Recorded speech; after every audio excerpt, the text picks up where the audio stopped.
Magandang araw mga kaibigan. Bigyan natin ng reaction opinion itong post ng Show Business. Pahayag ito ni Senate President Tito Soto. Umamin siya na ang Senado ay nagmumukhang mahina. Bakit?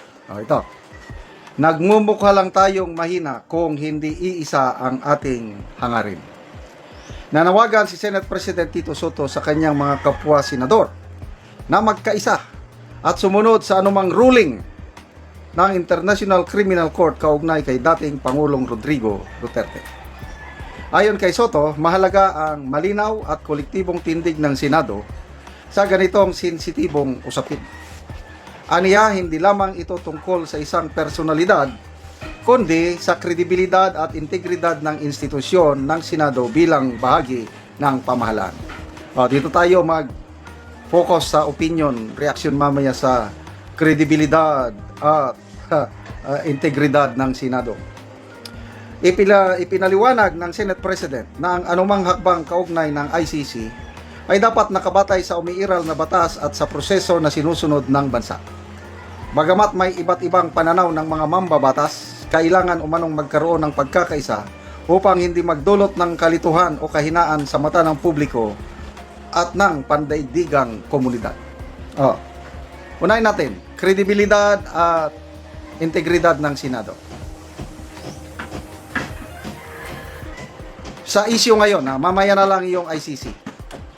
Sa issue ngayon ng mali-maletang delivery, allegedly by Saldico and his security aide, kabilang ang ilang senador, 4. Mabigat na aligasyon yun.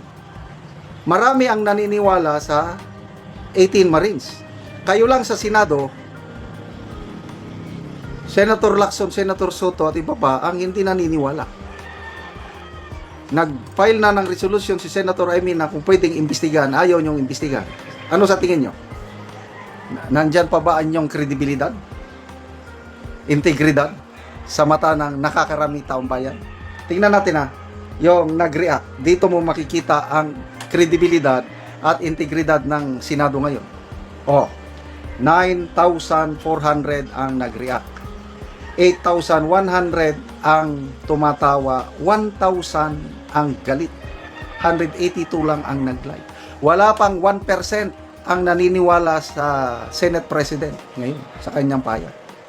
99% tumatawa, galit.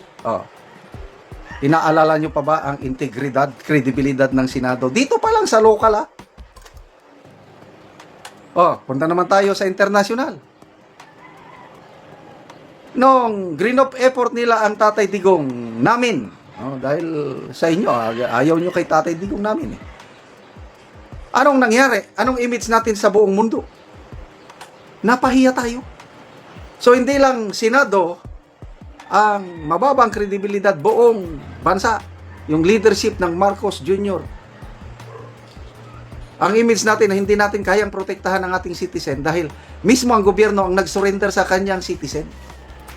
Anong sinasabi niyong kredibilidad at integridad? Gusto niyong pag-isahin? Yung maraming senador dyan na, kailan ba yun? Nung ang Senate President pa si Escudero, mayroong naipasang resolusyon na nananawagan sa ICC na ma-house arrest na lang sana si Tatay Digong. Maraming pumirma, 15 ata, o 19. Tapos ngayon, nananawagan kayo ng pagkakaisa? I don't know. Kung papayag yung ibang senador dyan na susunod sa I believe maraming senador dyan na hindi na nagpapasakop sa ICC dahil hindi na tayo kasapi ng ICC. Tapos manawagan pa kayo. Anyway, it's good dahil inamin niya na nagmumukha tayong mahina. My opinion, mahina nga ang Senado ngayon. Sa paningin ko lang I don't know sa inyo. Basa tayo sa mga comments. Dong Honyo, kredibilidad po ba? Ano na po ang resulta sa investigasyon ng PRC sa flood control scandal? Nasaan na yung report? Wala. Kaya sinampahan na kayo ng kaso o petition sa Supreme Court para i-produce nyo ang BRC report. Hanggang ngayon, wala. Where is your credibility sa Senado? Ano pa? Chick, Master in Knock, who's there? Court Binharn Aquino, hindi ka mukhang mahina, talagang matagal ka ng mahina. Frank Dolorito, makikiisa para sa inyong sariling interes, hindi para sa kawawang Pilipino. Nelson Aloyan, magkaisa daw ang lahat yung nakatanggap ng maleta. Rabel Lete, isang hangarin, magkamaleta.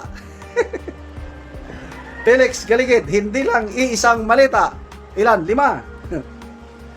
Hershey Cabrera, nag-share ka ba ng maleta sa kanila? Sinolo nyo, gusto nyo isama-sama? Huwag ganun. Jackie Vasquez, nasa maleta ang link. William Liret, bakit tayo susunod? Hindi na tayo member sa ICC. Correct. Melvin Pakiralan, natatai ka ba? Nonoy Cordero, ang bigyan nyo ng pansin ay yung flood control project na ninakaw ng mga politiko, hindi yung ICC, hindi na tayo member. Ay, ipatawag mo ng mga marin sa Senado kung ikaw walang tinatakpan. Magmumukha na silang mahina.